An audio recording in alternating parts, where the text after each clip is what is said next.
Halo, selamat pagi. Selamat berjumpa lagi dengan Bapak. Eh, Hari ini kita belajar lanjutan himpunan pertemuan yang kedua. Judulnya adalah hubungan antar himpunan. Baik, mudah-mudahan semuanya bertemu dalam keadaan sehat. Tetap semangat. Materi yang akan kita pelajari yang pertama adalah hubungan himpunan ekuivalen, kemudian himpunan sama, kemudian himpunan bagian, ada himpunan saling lepas, ada himpunan saling berpotongan. Jadi ada 5 poin materi tentang hubungan antar himpunan. Oke anak-anak, yang pertama kita mulai dengan himpunan ekuivalen. Yang bagaimana namanya himpunan ekuivalen? Himpunan A dikatakan ekuivalen dengan himpunan B. Nah, yang lambangnya seperti itu anak-anak. Ini lambang ekuivalen.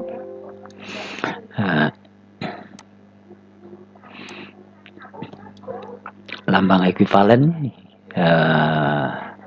seperti ini. Ini lambang ekuivalen anak ya. Jika banyak anggota A, banyak anggota himpunan A sama dengan banyak anggota himpunan B. Jadi Bapak ulang, himpunan ekuivalen itu adalah kalau dua himpunan itu banyak anggotanya sama. Walaupun anggotanya berbeda, yang penting banyak anggotanya sama, maka kedua himpunan itu dikatakan ekuivalen. Nah, contohnya ini, jika A sama dengan himpunan Senin, Selasa, Sabtu, kemudian B himpunan bilangan prima yang kurang dari 7, apakah himpunan A ekuivalen dengan himpunan B? Nah, tinggal dilihat NA-nya berapa. Nah, kalau NA-nya di sini 1, 2, 3 sama dengan 3, terus NB-nya berapa? NB-nya tinggal cari bilangan prima yang kurang dari 7, 2, 3, 5, 7. 2, 3, 5, 7. Yang kurang dari 7 berarti 7-nya nggak masuk, jadi 2, 3, 5. 2, 3, 5 banyaknya berapa? 3. Jadi banyak anggota himpunan A dan banyak anggota himpunan B sama-sama 3. Sehingga dikatakan himpunan A ekuivalen dengan himpunan B. Gitu anak-anak ya. Ingat himpunan ekuivalen? Jika banyak anggotanya sama. Kita lanjutkan.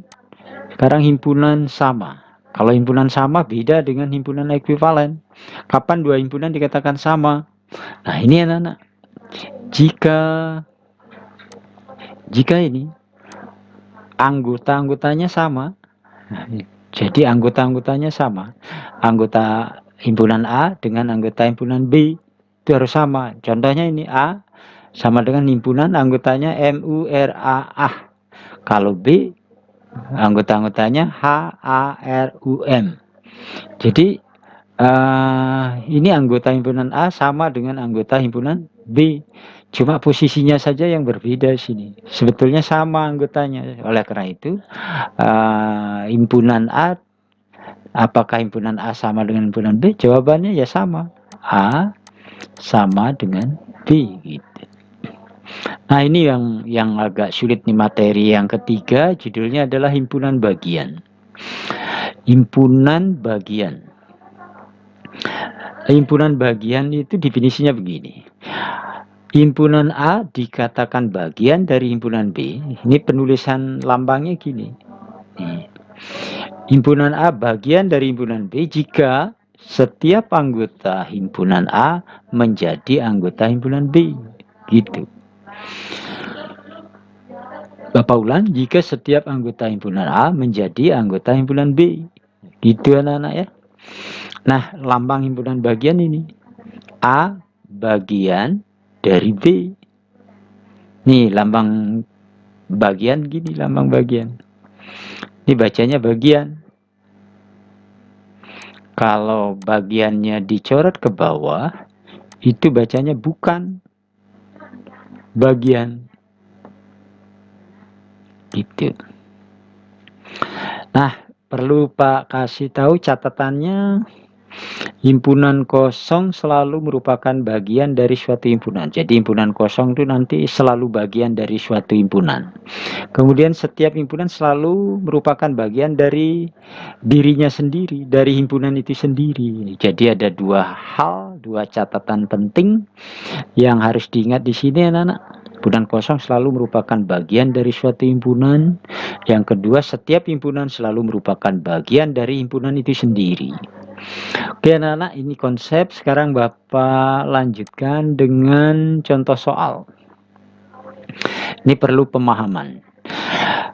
Diberikan himpunan P, anggotanya adalah 1, 2, 3, 4, 5. Ini anggotanya. Kalau Q anggotanya 1, 3, 5. Kalau R anggotanya 2, 3, 5. Tentukan pernyataan di bawah ini benar apa salah, atau benar atau salah. Nah, untuk nomor A, apakah P itu bagian dari Q? P bagian dari Q. Kamu harus bertanya apakah anggota P ada di Q gitu. Ternyata tidak. Berarti ini salah. Karena tidak semua anggota P ada di Q. Nah, sekarang dibalik. Yang nomor B, himpunan Q bagian dari himpunan P. Ini harus direnungkan apakah anggota Q ini semuanya ada di V. 135 apakah ada di V? Ada, berarti jawabannya ini benar. Kalau nomor C, apakah Q bagian dari R? Q bagian dari R. Tentu pertanyaan yang dimunculkan pada diri sendiri, apakah anggota Q ada di R? Apakah semua anggota Q ada di R? Perhatikan. 135. Apakah 135 ada di R? Tidak. Makanya kalau Q bagian R ini salah. Pahami ya anak-anak ya. Coba sekarang. Nomor D. Himpunan R bagian dari Q. Benar apa salah? Berarti harus ditanya apakah anggota himpunan R ini semuanya ada di Q. Perhatikan. 235 ada nggak di Q? Tidak ada. Duanya yang nggak ada. Jadi ini salah. Salah lagi. Sekarang nomor E. Apakah himpunan R bagian dari himpunan P? Pertanyaan kita, apakah semua anggota R ada di P? 235, perhatikan anggota R.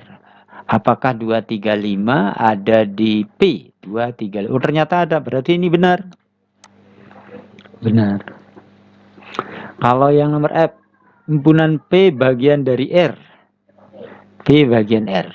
Pertanyaan kita, apakah anggota P semuanya ada di R?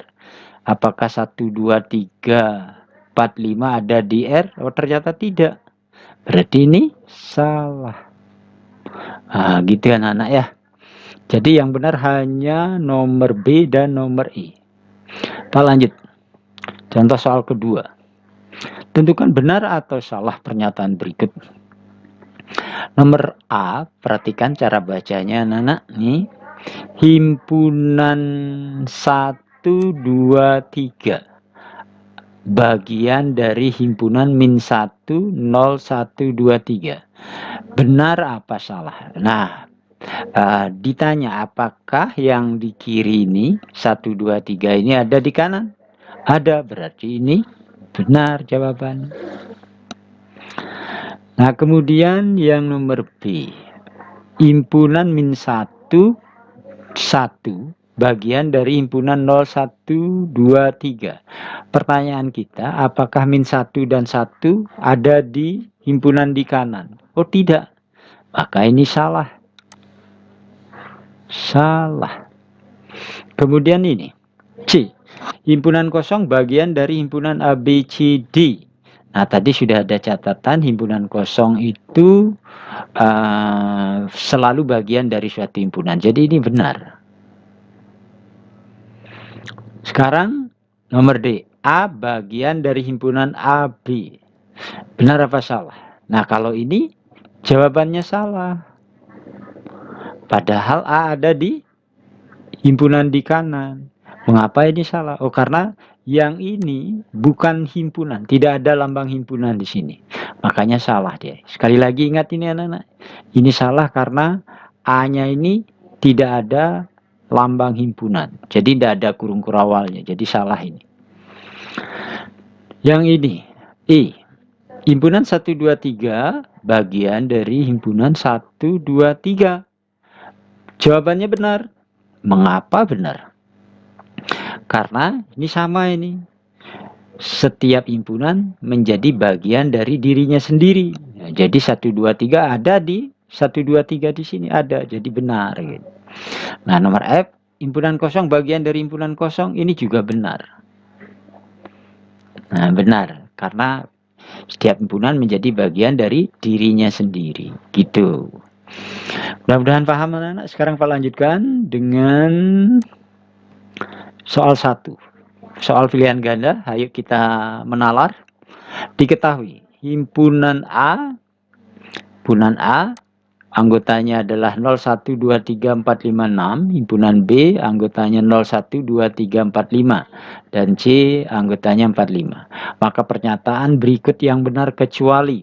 Ini kecuali yang diminta, berarti yang salah yang diminta. B bagian dari A, perhatikan. B bagian dari A, apakah B ini ada di A? Gitu. 0, 1, 2, 3, 4, 5, apakah ada di A? Oh ya, ada. Berarti ini benar. Ini benar. Yang nomor B, C bagian dari A. Apakah anggota C ada di A? C ada di A. Ternyata ada, berarti benar. Sekarang balik yang nomor C. Himpunan B bagian dari C. Apakah anggota himpunan B? Apakah 0, 1, 2, 3, 4, 5 ada di C? Oh ternyata tidak. Maka ini yang salah. Yang nomor D, apakah himpunan C bagian dari B? Nah, apakah C-nya itu 45? Apakah C45 ini ada di B? Wadah, berarti ini jawabannya benar. Maka yang pilihannya adalah C. Nah, ini Pak ambil dari buku paket halaman 186 nomor 7, soal 2.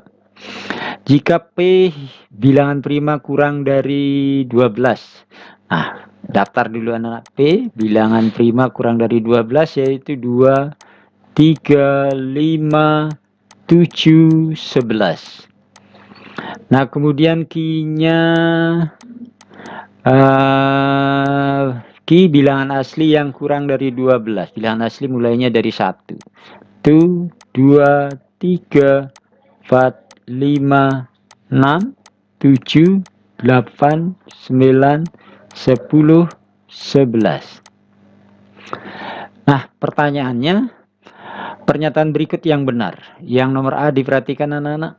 Yang nomor A, 9 bukan anggota P. 9 bukan anggota P, ini benar. Dan P bukan bagian dari Q. P bukan bagian dari Q. 2, 3, ternyata P itu bagian.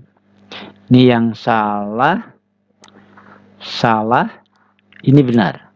Berarti hanya satu yang salah. Berarti pilihannya A tidak tepat. Sekarang yang nomor B di cross check. Apakah 5 bukan anggota P? Oh ternyata 5 anggota P. Berarti ini salah. P bagian Q. P bagian Q benar. Itu. Nomor C, 9 anggota P. 9 anggota P salah. P bukan bagian Q, ini salah. P bukan bagian Q salah. Salah keduanya. Nomor D, 5 anggota P. 5 anggota P benar. Ternyata 5 anggota dari himpunan P. Terus P bagian Q benar. Jadi yang kedua-duanya benar adalah D. Jawabannya D. Oke, lanjut lagi ke halaman berikutnya, himpunan saling lepas. Kapan dua himpunan dikatakan saling lepas? Nah, dua himpunan A dan B dikatakan saling lepas jika tidak ada anggota himpunan A yang menjadi anggota himpunan B atau sebaliknya. Kalau ditulis lambangnya gini, saling lepas anak-anak. A, ini saling lepas ini. B, ini himpunan saling lepas. himpunan A saling lepas dengan himpunan B. Tidak ada anggota yang sama. Nah, contohnya ini jika 1, 2, 3, himpunan A-nya 1, 2, 3, himpunan B-nya 4, 5, 6, 7, 8, maka A dan B dikatakan saling lepas. Nah, jadi tidak ada anggota yang sama, maka dua himpunan itu dikatakan saling lepas. Nomor 5, himpunan saling berpotongan. Himpunan saling berpotongan adalah dua himpunan A dan B dikatakan saling berpotongan jika ada anggota himpunan A yang menjadi anggota himpunan B, atau sebaliknya ada anggota himpunan B yang menjadi anggota himpunan A. Nah, contohnya jika A 1, 2, 3, 4, 5, B 4, 5, 6, 7, 8, maka A dan B disebut saling berpotongan. Mengapa? Karena ada anggota A yaitu 4 dan 5 jadi anggota B. Ini 45-nya tinggal di B. 645 di B tinggal di A. Jadi yang ini dinamakan dengan himpunan saling berpotongan. Kalau lambang saling berpotongan gini anak-anak. Nah, gini. Ini berpotongan. Ini dibaca A berpotongan dengan B. Kalau yang di atas itu A saling lepas dengan himpunan B. Oke, anak-anak lanjut lagi. Nih, ayo kita menalar. Apakah hubungan pasangan himpunan-himpunan di bawah ini? Nah, jadi anak-anak disuruh mencari apa hubungan pasangan himpunan A dengan himpunan B di bawah ini. Jawaban nomor A. Nomor A, lihat nih, A 1, 2, 3, 4, B 7, 8, 9, 10. Nggak ada anggota sama, berarti A dikatakan saling lepas dengan B. Ini saling lepas. Saling lepas namanya anak-anak ya. Saling lepas. Yang nomor B. Yang nomor B, himpunan A-nya 1, 2, 3, 4, himpunan B 1, 2, 3, 4. Berarti dua himpunan karena sama anggotanya, maka dikatakan A itu sama dengan B. Kemudian nomor C. Nomor C, jika A 1, 2, 3, B-nya 1, 2, 3, 4, 5, 6, 7, apa hubungannya? Nah, di sini ternyata semua anggota himpunan A berada di himpunan B. Nah, berada di himpunan B. Kalau begini gimana? Hubungannya adalah himpunan A bagian dari himpunan B. Ini bagian ini anak-anak ya. Bagian karena anggota himpunan A semuanya ada di B. Kalau yang nomor D, A 1, 2, 3, 4, B 3, 4, 5, 6, 7. Jadi ada yang sama ini. 3, 4, di sini juga 3, 4. Ada yang sama. Sehingga ini dikatakan saling berpotongan. A saling berpotongan, ini lambang saling berpotongan, B. Itu anak-anak. Oke, lanjut lagi. Karena materi sudah habis, Pak ucapkan terima kasih. Semoga sukses.